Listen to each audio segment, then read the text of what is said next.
पसिना हेर्नु न पसिना।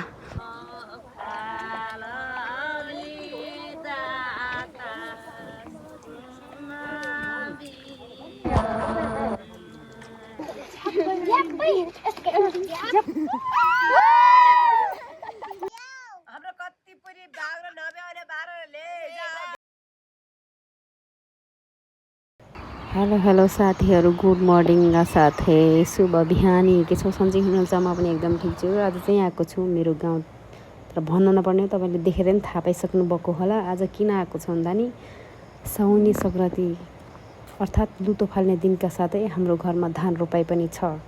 के हुन्छ देखाउने छु, लास्टसम्म हेर्नु होला है त। घरबाट हिँड्दाखेरि चाहिँ खाली नै थिएँ, अहिले एउटा सामान थपिसकेको छ। आज चाहिँ मौसमको अवस्था यस्तो छ। आज धान रोपाइ हो हाम्रो खासमा। धान रोप्नलाई हामी आउँदैछ बाटोमा। मेरो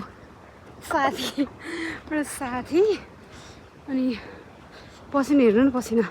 ऊ पारि गाउँबाट हिँडेर आएको, यस्तो पसिना भइरहेछ भनेपछि धान रोप्दाखेरि मेरो के हालत होला, तर केही छैन होइन।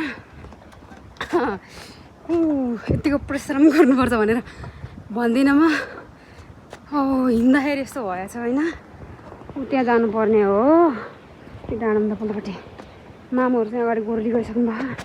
तलबाट पानीहरू परिरहेछ। यो मेरो पारेको चाहिँ मेरो गाउँ कस्तो देखिरहेछ कमेन्ट गर्नु ल।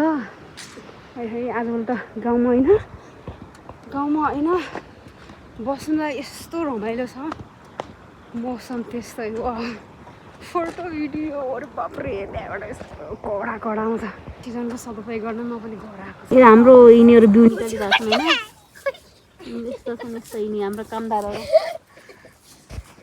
एउटा कामदार त चप्पल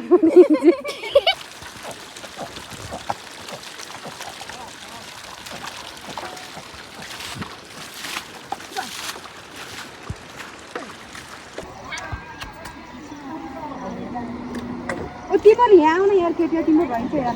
तिमीहरू माथि आउनु यार होइन, माथिपट्टि आऊ मसँग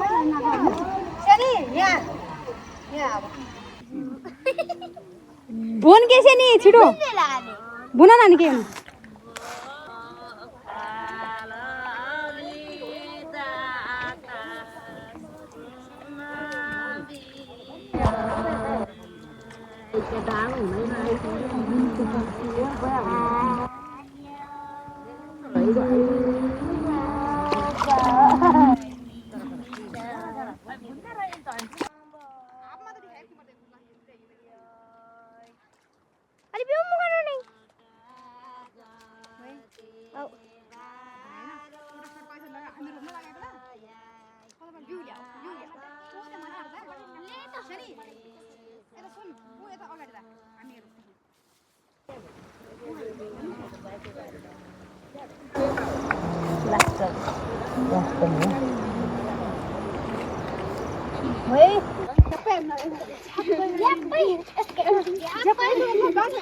मैले बुनाइरहेँ है।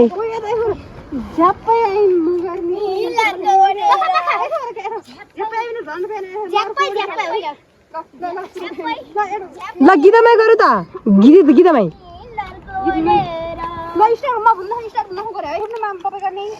ल भयो। 1 2 3 गो।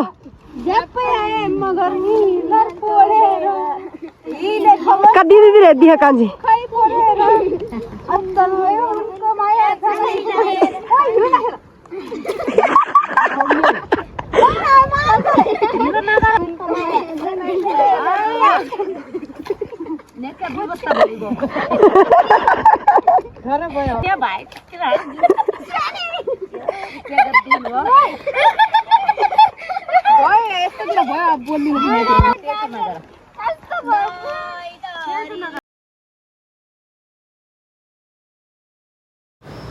हाम्रो चाहिँ बाउसी टोलीहरू उत्रेर गइसक्नु भएको छ। त्यसपछि हाम्रो चाहिँ टिकटकको ट्रेन्ड फलो गर्नुपर्छ भने भिडियो बनाउँदै गर्दाखेरि पानीले सार्न दिएको कारण हामी चाहिँ बिउको छाता गर्दै भिडियो बनाउँदै टक्क लाएर सकाएर नास्तातिर लाग्यौँ होइन।